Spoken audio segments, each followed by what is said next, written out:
Good evening. మీరు అమెరికాలో స్థిరపడాలి అనుకుంటున్నారా? అమెరికా వెళ్ళడం ఎలా అని భావిస్తున్నారా? అయితే మీ కలను నిజం చేసేందుకు EB5 ఇన్వెస్టర్ వీసా మార్గం సుగమం చేస్తోంది. దీనికి సంబంధించి మరిన్ని వివరాలు ఇచ్చేందుకు యుఎస్ అటార్నీ శ్రీ భాను ఇలింద్ర మన స్టూడియోలో ఉన్నారు. భాను గారు he's lawyer from USA and also BBI law గ్రూప్కి ఆయన ఫౌండర్ కూడా, అది వర్జీనియా యూఎస్ఏలో ఉంది. ప్రస్తుతం భాను గారు మనతో పాటు ఉన్నారు, ఆయనతో మాట్లాడదాం. హలో భాను గారు, అసలు ఈ EB5 ఇన్వెస్టర్ ఇమిగ్రెంట్ వీసా అంటే ఏంటి? దీనికి ఎవరు ఎలిజిబుల్? ఓకే అండి, ఇది EB5 ఇన్వెస్టర్ వీసా ప్రోగ్రామ్ అనేది యుఎస్ గవర్నమెంట్ 1990లో రెగ్యులేషన్ పాస్ చేసిందండి. Basically it allows individuals if they invest around $500,000 in a targeted employment area or $1 million in any location, basically in any commercial enterprise and any business invest chesthe వాళ్ళకి American government will issue a green card for them. So that is what EB5 investor visa program is. ఈ green కార్డ్కి ఎటువంటి waiting time లేదు. There is no other process to follow and everything అనమాట. So it's like a basically investment visa. If you are an investor, you're coming to USA to invest money into the USA, then you should be able to use this program to get into that basically. So that is what EB5 program is all about. And basic criteria is investment should create jobs to the US workers anamata. US workers ante either US citizens kaniyandi, green card holders kaniyandi, either asylum or refugee people kani, whoever is there in the USA వాళ్ళకి jobs create cheyali. Usually 10 jobs create cheyali investment toti. ఆ possibility ఉంటే then anybody will be able to get a green card in the USA. బేసిక్గా ఇప్పుడు green card అనేది యూఎస్లో చాలా కఠినం అయిపోయిన టైంలో, అండ్ ఈ EB5 వల్ల ఆల్రెడీ ఇప్పుడు యూఎస్లో H1B కానివ్వండి, F1 కానివ్వండి, ఈ వీసాలతో ఉన్న వాళ్ళు కూడా దీనికి ఎలిజిబుల్, వాళ్ళు కూడా అప్లై చేసుకోవచ్చా? ఎవ్రీబడి అండి, ఎనీబడి ఎవ్రీబడి ఇస్ ఎలిజిబుల్ అండి. బేసిక్లీ F1 మీద ఉండొచ్చు, H1B మీద ఉండొచ్చు, E3 మీద ఉండొచ్చు, L1 మీద ఉండొచ్చు, ఈవెన్ విజిటర్ వీసా మీద కూడా ఉండొచ్చు, J1 మీద కూడా ఉండొచ్చు వాళ్ళు. అంటే there are all types of visas, even diplomats కూడా ఉంటాయి కదా, ఏ వీసాలు అవి కూడా ఉంటాయి కదా. సో వాళ్ళు ఏ వీసాలో ఉన్నా కూడా ఇట్స్ ఓకే అండి. Basically everybody is eligible to apply. People who are in the USA are eligible to apply, and people who are not in the USA also is eligible. For example, ఇప్పుడు ఇండియాలో ఉన్నారు, ఎవరు USK వెళ్ళలేదు ఇంతవరకు, వాళ్ళు కూడా ఈ వీసాకి అప్లై చేయొచ్చు basically, as long as they have a money to invest and they intend to reside permanently in the US. Basically that is what is very very important. బేసిక్గా ఈ EB5 అనే కాన్సెప్ట్ని ఇంట్రడ్యూస్ చేయడానికి రీజన్ ఏంటి మెయిన్గా? Reason main is economic stimulation and basically US Congress thought it's very important to get the foreign earned income into the investments process to US basically, and also that will help the generating the economy and also creating jobs to the US workers. Its main is economic stimulus and the job growth in the US. Dani kosmani basically it's one way of raising the funds from the foreign countries to USA. మీరు 1990లోనే దీన్ని introduce చేసింది US government అని చెప్తున్నారు. But ఎంత awareness ఉంది దీని గురించి ఇండియాలో కానివ్వండి, వేరే కంట్రీస్లో కానివ్వండి? హానెస్ట్లీ అండి 2008-2009 వరకు ఈ ప్రోగ్రామ్ గురించి చాలా మందికి అవేర్నెస్ లేదండి. 2008, 2009, 2010లో చైనా గ్రోత్ ఎకానమీ చాలా గ్రో అయ్యేపాటికి individuals from China started looking to explore this opportunities. Then this programme became very famous. బాగా పీక్ వెళ్ళిందంటే 2012, 2013, 2014, 2015 బాగా పీక్ వెళ్ళింది. మన ఇండియన్స్కి కూడా అవేర్నెస్ అప్పటి నుంచి బిగిన్ అయింది, 2012 నుంచి బిగిన్ అయింది. కానీ మన ఇండియన్స్కి most of the times hours are very professional people. వాళ్ళు ఎట్లా అంటే వాళ్ళు IT స్కిల్ వర్కర్స్, లేకపోతే డాక్టర్స్ కానివ్వండి, లాయర్స్ కానీ అట్లా ఉంటారు వాళ్ళు. So they are there on H1Bs and everything. So వాళ్ళు ఆ విధంగా రౌట్గా చూస్తున్నారు గ్రీన్ కార్డ్ రావడం కోసం. కానీ ఇప్పుడు because of so many people are there in India, I think there are more than 1.6 million people are waiting for the green cards in India. As per the visa limitations right now, if those numbers are there, వాళ్ళకి 70 ఏళ్ళైనా కూడా green card వస్తుందని నమ్మకం లేదు basically, because of the per country limitations what we have. ఆ laws ఎప్పుడు change అయితే మనకు తెలియదు basically. I don't think that's an option. So the right option for Indian nationals right now is the EB5 investor visa. దీని ప్రకారం చేసుకుంటే వాళ్ళకి ఇమీడియట్గా గ్రీన్ కార్డ్ వస్తుంది. They will be able to pursue the career. ఇప్పుడు ఒక వీసాలో, working వీసాలో ఉంటే there are certain restrictions for them. They can't work for another employer or they can't do any business or anything like that. But if you have a green card, you have complete freedom. You have all the rights and privileges what US citizens have except to vote.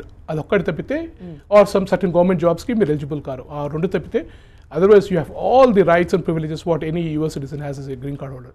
So make a bank, if you are an entrepreneur, you are very ambitious, you want to establish yourself, make your American dream reality, I think EB5 for the Indian nationals is the right opportunity right now.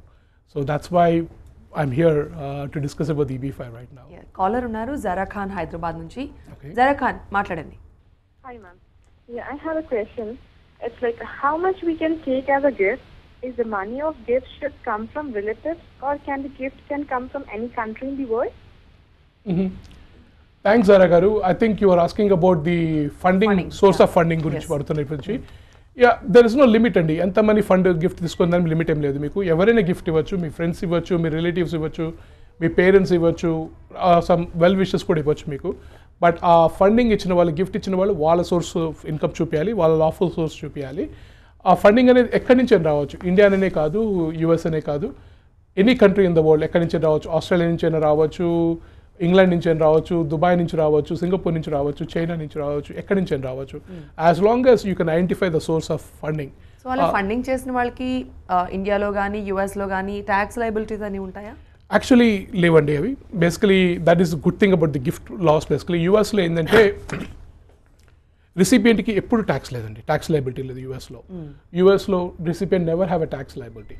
డోనర్స్కి tax liabilities ఉంటాయి, కానీ దానికి కూడా ఏంటంటే life time gift exemptions ఉన్నాయన్నమాట. Basically ఇప్పుడు Trump government వచ్చిన తర్వాత దాని లిమిట్ పెంచారు. ఇంతకుముందు 5.4 మిలియన్ ఉండేది, ఇప్పుడు అది కాస్త 11.4 million life time gift tax exemptions ఇచ్చారు basically.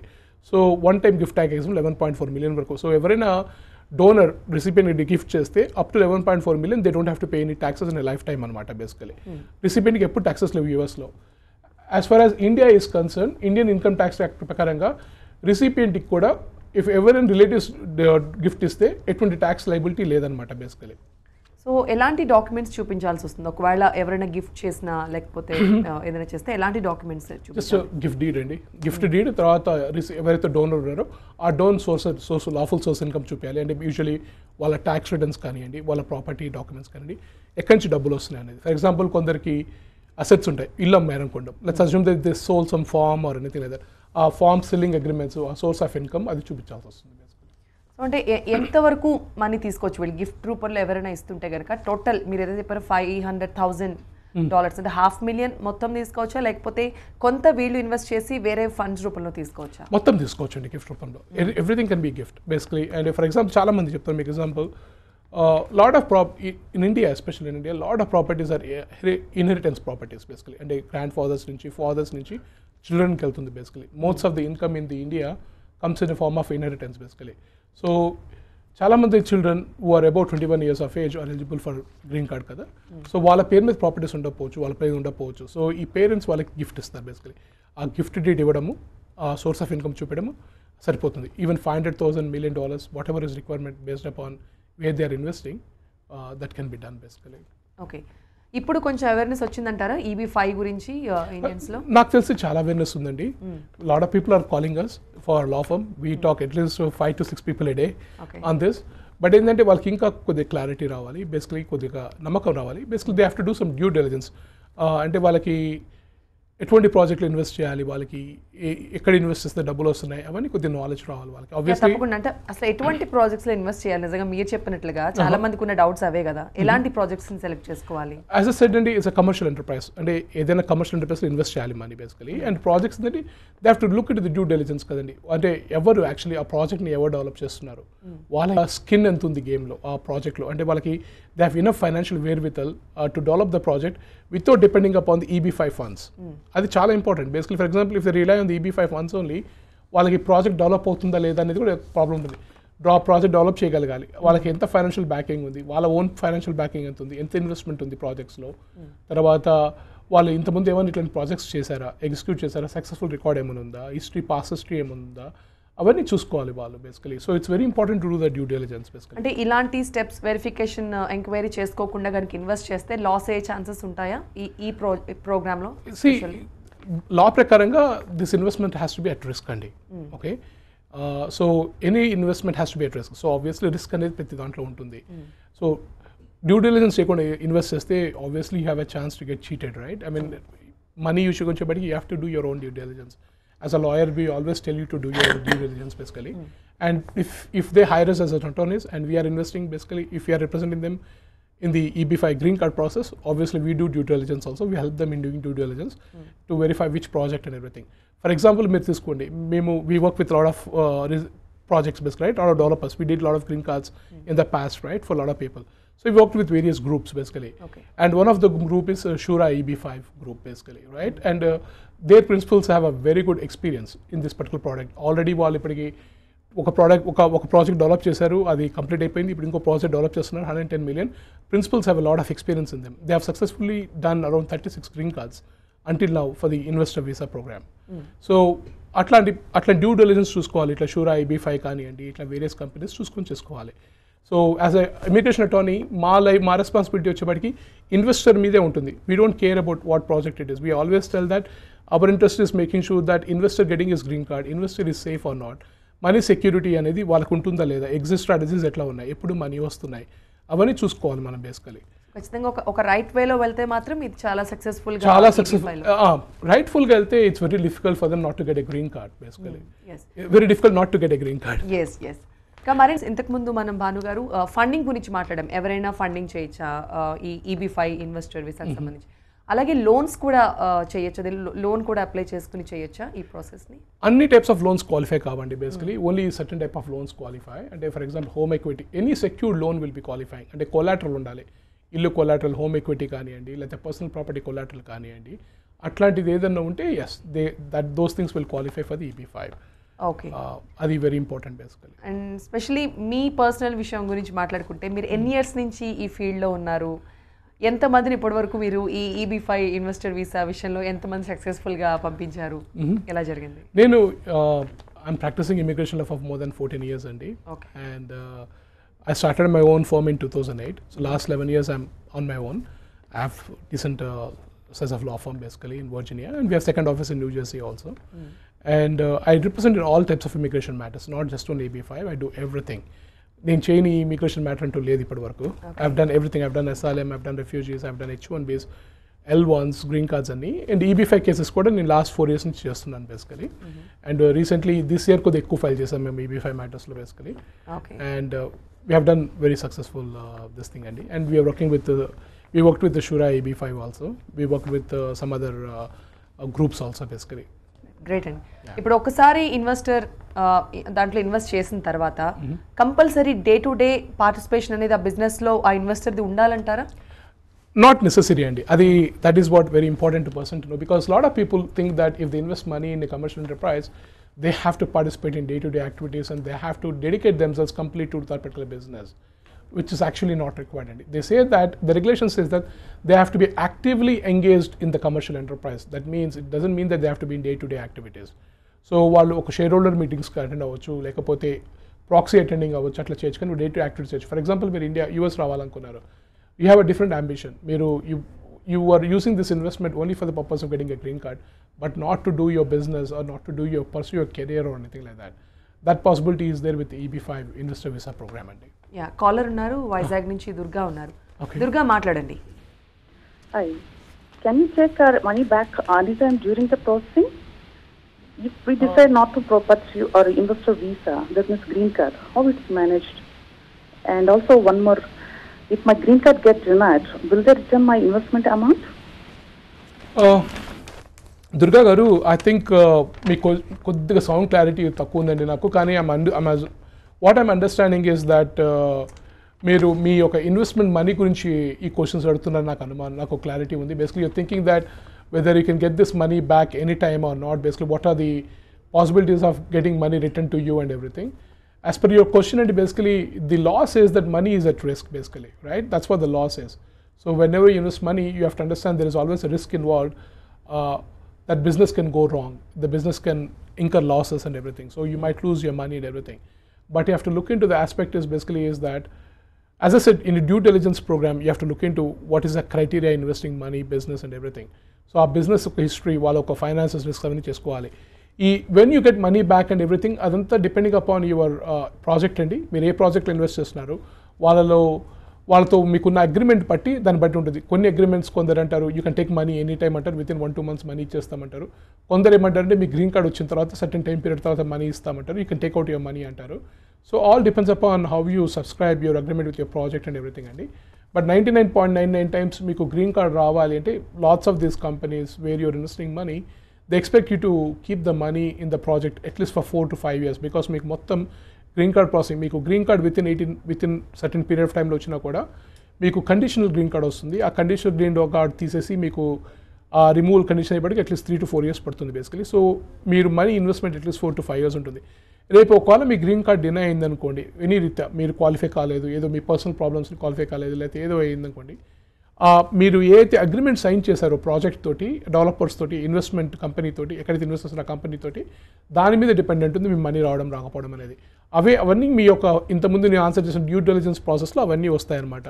So we will be very happy to help you if you hire us an attorneys. We will look into those and will guide you through all those things with its worth. ఈ money అనేది అసలు ఎక్కడ invest చేయాలంటారు? I mean project location.